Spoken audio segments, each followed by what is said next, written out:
வணக்கம் நண்பர்களே. படிக்கட்டு சவால் நாள் 22. காலையில அண்ணனுக்கு காய்ச்சலோட ஒரு தேய்ச்சலை போட்டு காலை உணவுக்கு அவிச்ச முட்டை 6. அப்புறம் பசி வந்துட்டா நீயா இருக்க மாட்டேங்க மாதிரி, காய்ச்சல் வந்துட்டா நானா இருக்க மாட்டேன். அந்த மாதிரி நான் ஒரு கியூட்டுன்னு நினச்சி ஒரு கிரிஞ்சு பண்ணேன். அந்த கிரிஞ்சு வீடியோ நீங்களே பாருங்க. ஆட்டுக்குட்டி விலாக். நம்ம மதிக்கவே மாட்டான், அவனை கண்டுக்க கூடாது. அப்புறம் இவ பேர் குட்டச்சி. அப்புறம் ஒரு பூச்சி காட்டுது உங்களுக்கு, பட்டுப்பூச்சி. மழை வந்து அந்த பட்டுப்பூச்சி வரும். எங்கள் ஊருக்காரங்களுக்கு தெரியும், தெரியாதவங்க அவ்வளோதான். குட்டி விளாக் முடிஞ்சு. நண்பர்களே, இதுக்கு பேர் பட்டுப்பூச்சி. யாருக்கெல்லாம் தெரியும் கமெண்ட்டில் சொல்லுங்கள். ஆனால் இதுலேருந்து பட்டுலாம் வருமானு தெரியாது, ஆனால் பேர் மட்டும் பட்டுப்பூச்சி. அப்புறம் வெளில கிளம்பிட்டேன். வெளில போனது மலைக்கு கூட ஹோட்டல் பக்கம் ஒதுங்கி எதுவும் சாப்பிடக்கூடாதுன்னு வாழைப்பழத்தை வாயில தள்ளிட்டு போனேன். ஆனால் அந்த மழை காரணமாகவே ஹோட்டல் பக்கம் ஒதுங்க வேண்டியதாக போச்சு.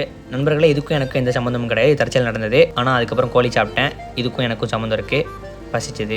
இப்படி சீட் மீலாக சாப்பிட்றேன்னு எனக்கு என் மேலே கோவம் வந்து ஜீன்ஸை கூட மாற்றாமல் ஜிம்முக்கு வந்து உரித்தனமாக உடற்பயிற்சியை போட்டேன் நண்பர்களே. அப்புறம் காய்ச்சல்னு கூட பார்க்காம கை குஞ்சத்து உடற்பயிற்சியை போட்டு வீட்டுக்கு வந்து பால் பழம் அவெல்லாம் போட்டு சாப்பிட்டு உறக்கத்தை போட்டேன். உறுதியாக இருக்க நண்பர்களே, நாளைக்கு பார்க்கலாம்.